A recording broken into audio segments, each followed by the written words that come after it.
Hi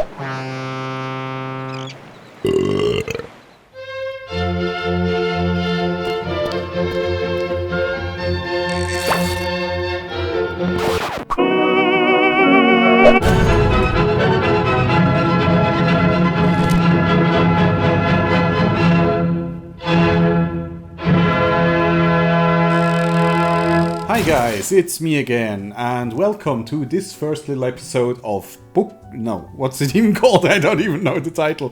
Joel the Bookworm, yes.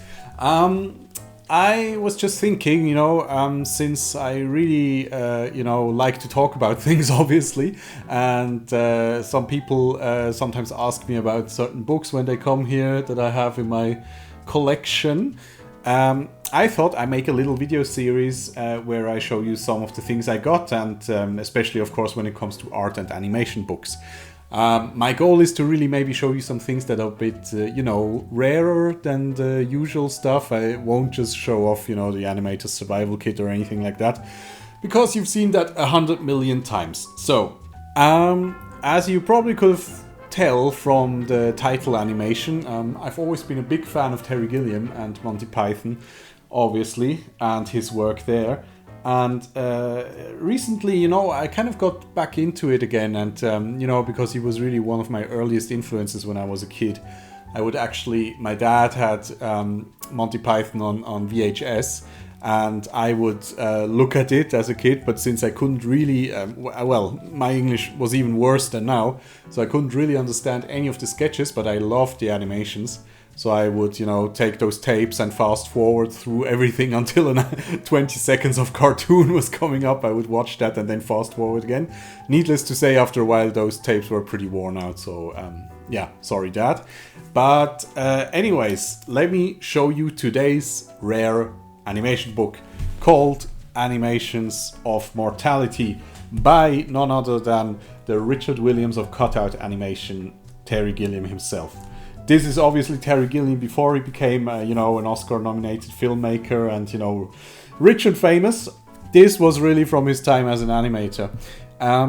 This book, unfortunately, is out of print, but you can still find copies on eBay and even Amazon, although I checked recently and the prices are pretty crazy there.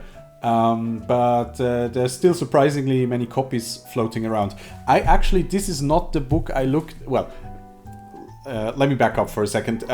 The first time I've ever seen this book was because my dad owned it, because my dad was an animator, as I maybe told you before, and he had a lot of books, and he was just as much a Python fan as me. And he had this book actually as a softcover edition. And as a kid, I would look through it so much and so often that eventually it fell apart. So sorry again, Dad, I destroyed both his tapes and his book. So then a few years back, I actually got this, and I think I got it off Amazon. And this is actually a really nice hardcover edition, so pretty cool.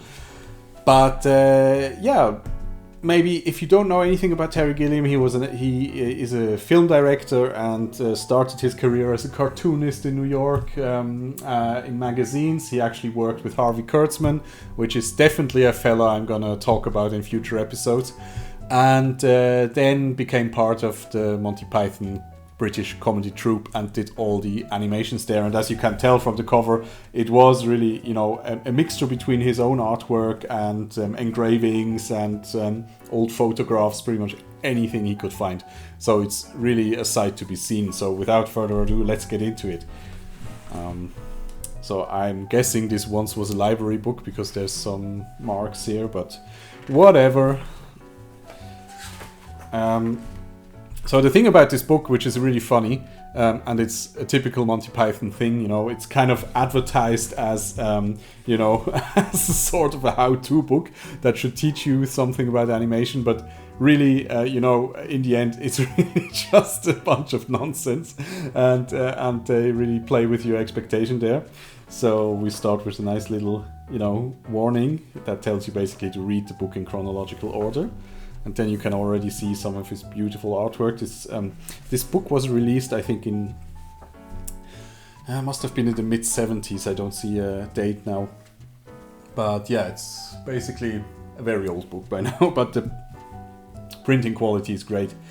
Anyway, so we descend with us now into the dark subterranean world of an animator. So deeper and deeper we go. It really shows his artwork nicely, and it's really nicely designed as well. He was really just as good of a designer as an illustrator and filmmaker. And this, I mean, I looked a lot of it's actually really fun to make backgrounds like this, I have to tell you. After I did this little intro animation, that was really a great time, just putting that stuff together in Photoshop with a bunch of public domain pictures.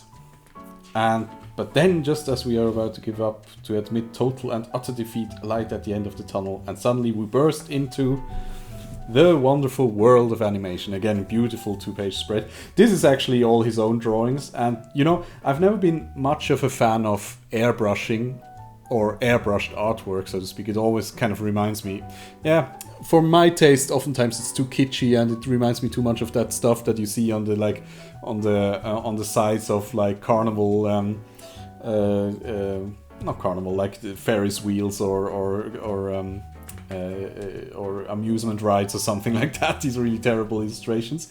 But his stuff I really love, and I mean, people, when they talk about his animation, they pretty quickly, you know, refer to basically just cut out photos and stuff like that. But that's actually not true, because he drew a lot of that stuff, and it fit together really nicely. And thanks to being cut out, of course, he didn't have to redraw every frame, so he was able to, use stuff like airbrush and give everything this nice round shape. I think it's probably pretty simple airbrush, really, because it seems to be only one tone. But this guy just understands form, obviously, and the funny thing about his characters is they're basically all super fat. It seems like they're really bubbly and round. It's very 70s. It's very 70s. Yeah, I hope YouTube doesn't censor me here. And here, obviously, the famous Monty Python foot. These trumpets, I think they're from a sequence from the Holy Grail. I think these black and white guys, they're from the Killer Cars sequence. I'm such a nerd, I pretty much know all his animations, but because I've been watching them since I was like 5 years old, probably. Here's also a great example of, how... That's really the fun thing about cutout, with pictures. It's just, playing with scale, taking things out of context and putting them next to each other. And here we are introduced into our little character here that leads us through the book. This is Brian the Badger. And his thing is, for him, animation really is a means to an end to make money, basically. He's all about this business. He talks about business. And obviously, again, he plays with stock photos, and it's a really cute character. I really like him. Also nice to see, some pen and ink illustration of him. And you can see with his pen and ink stuff, he is a big fan of Gustave Doré and engravings in general. So you can see this cross-hatching that he does. He very much probably reminiscent of that. But really nice to see his black and white stuff of his, because that you never saw, on the TV show. Yeah, so he introduces you to the gallery of, the Hall of Masterworks, basically, where you can find all kinds of, elements for your animation ready-made for you. And this is basically, this spread I looked at a lot as a kid, and I was always fascinated by it, This is one of the few actual educational pages in this book, I would say.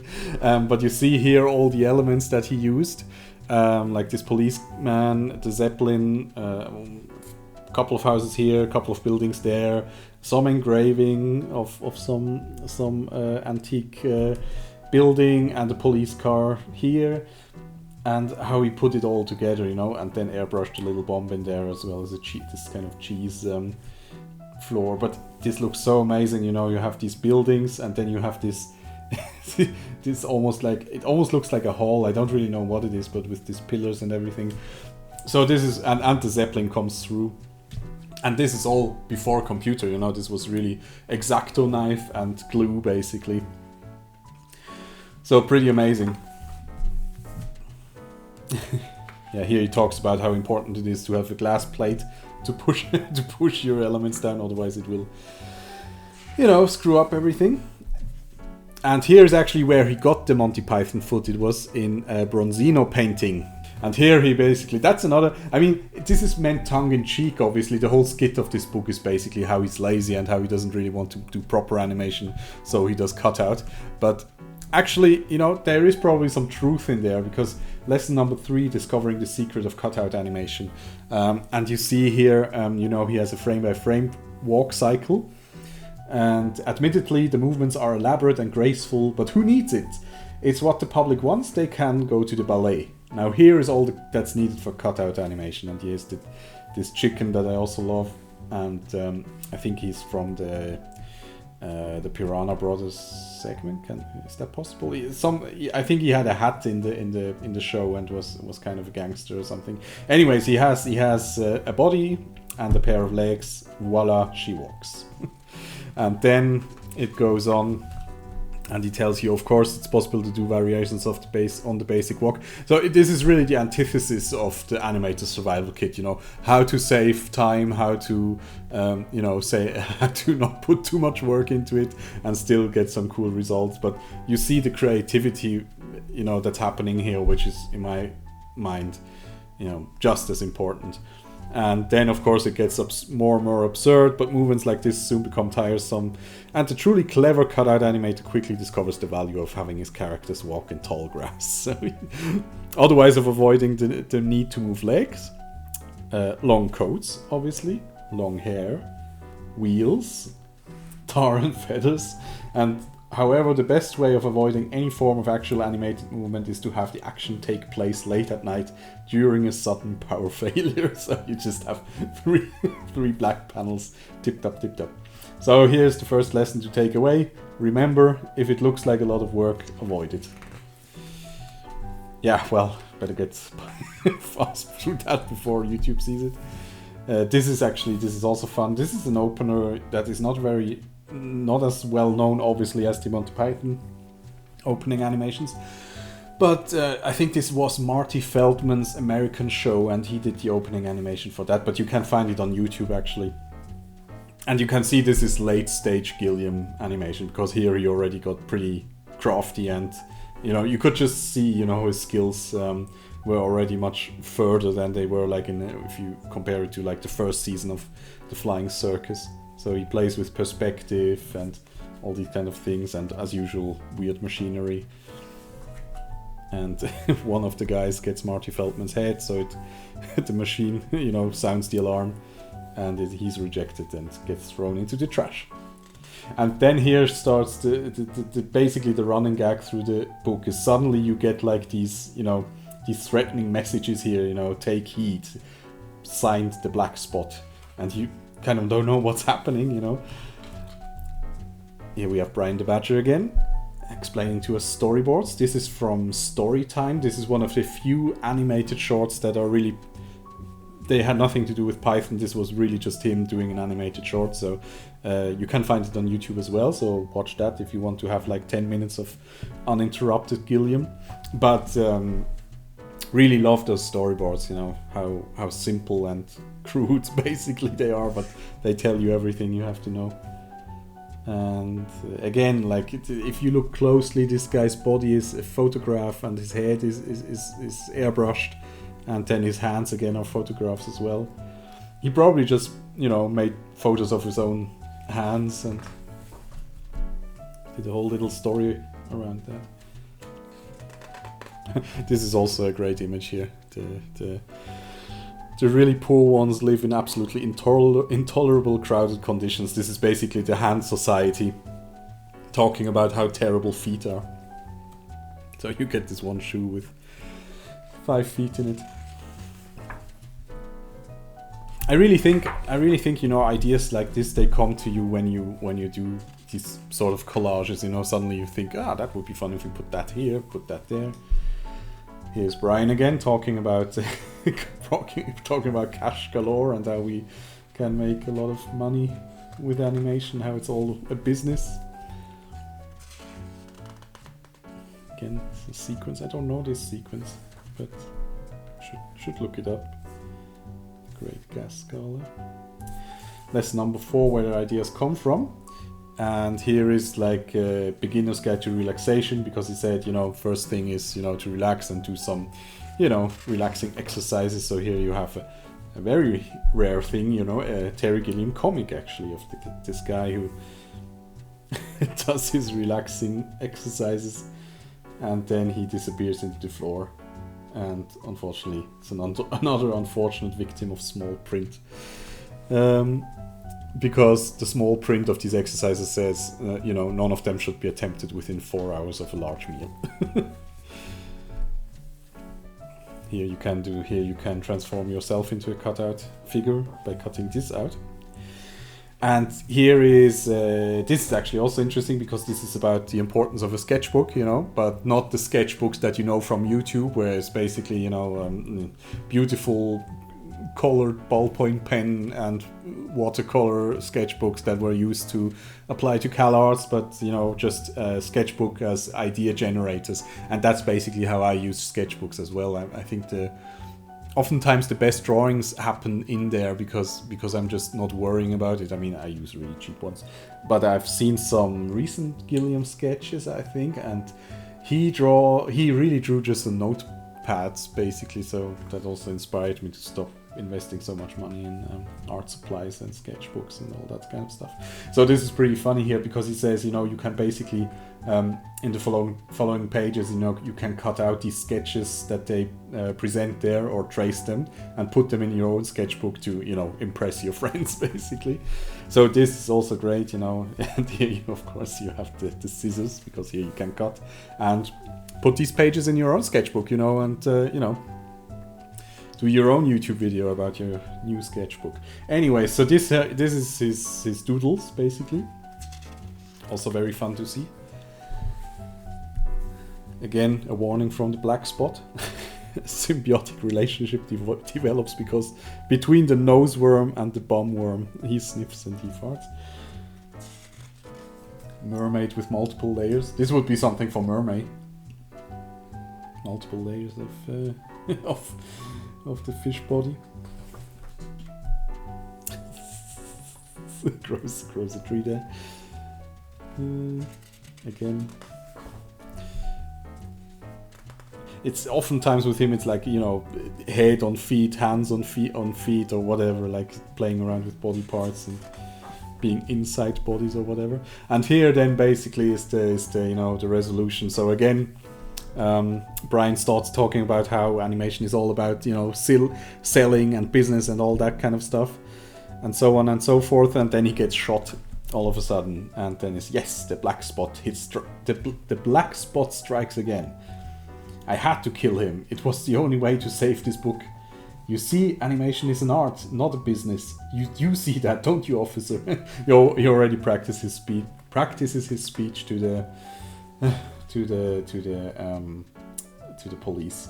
So lesson 6, meaningless political statements. always love these bubble girls. She's always used as a trampoline. That also happens in the Flying Circus. So that's kind of a nice idea actually, having these little rectangles, to follow the action. So guy jumps in there, policeman steps on him, looks at it, maybe tries it and falls over. And then you probably have Sigmund Freud or somebody. While we wait for them to clean up this mess, I should like to tell you an interesting story. Because now the book basically gets out of hand because Brian was shot, nobody's here to keep the book in check anymore, so it all goes completely mad. And then it's really just a number of great sequences and artwork. This is also really nice painting. I tried to, with the characters in the intro I tried at first to get sort of an airbrush look, but it just looks, I don't know, I'm just, well, first of all, I'm not a good enough artist, and second of all, it just, with Photoshop, it just looks like Photoshop in the end, but, it's really cool, like the hard versus soft edges and everything. If you look, probably he never thought anybody would look as closely at his art than me, but yeah, here we are. Blah blah blah blah blah. So now it's basically like one of his animations in book form, one thing leads to another. This is also great. Cut the cow in half for the lady to buy her vegetables. And then suddenly we get a guy, you know, Brian not dead, you know, so suddenly there's like this news. The news is coming that Brian has actually survived the fatal assassination attempt.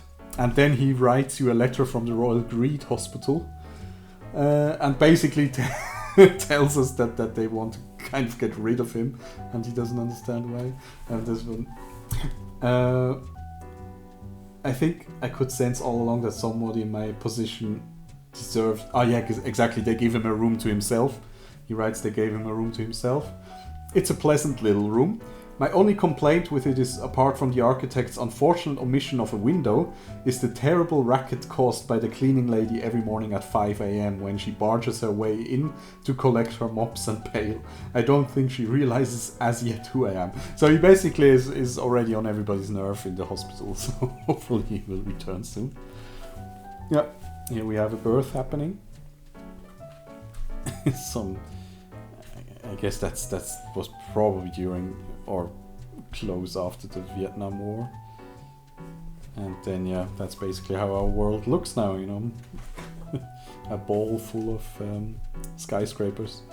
So God comes in.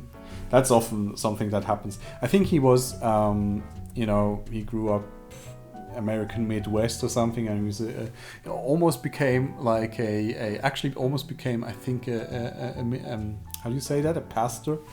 Studied theology, but then he got out of religion. But like hands of God, the creator, his own hands within his animation is also a recurring motif. Anyways, he takes the world and gives it a frog to eat. And just then on the last page, there's Brian running in. Alright, that's it, stop it. This undisciplined rubbish has gone far enough. We're going to get this book under control. Like, oh no. And then he gets squashed in typical Monty Python fashion. Oh, here actually it says, 1978, I see. Well, then by that time I think he already made Jabberwocky probably by that time. That was a year before Life of Brian, and he already directed Holy Grail together with Terry Jones. So, alright, it's actually a newer book than I thought, so great. And I think this publisher actually, they published a lot of, they published all of Monty Python's books, so he got his one in there as well. And back here we have a Second World War fishes, basically. Anyways, yeah, I mean, if you're into Terry Gilliam or this style of animation, definitely I would recommend you to pick this up. This is really a fun book, and it's very inspiring to it's very inspiring, and also it's hilarious to go through. I pick this up pretty often, even though I've been looking at it, as I said, since I was a kid. Yeah, it's just really nice to see his, you know, because unfortunately, you know, although I think they remastered them recently, but mostly we see his animation in the TV show, you know, in a very low resolution and everything, and here is really a chance to see it in full glory, and I think that's really worth it, because he is a really great artist in my mind. Anyways, I hope you liked this episode, and you liked the book, and let me know in the comments if you enjoyed it, and see you next time. Bye bye.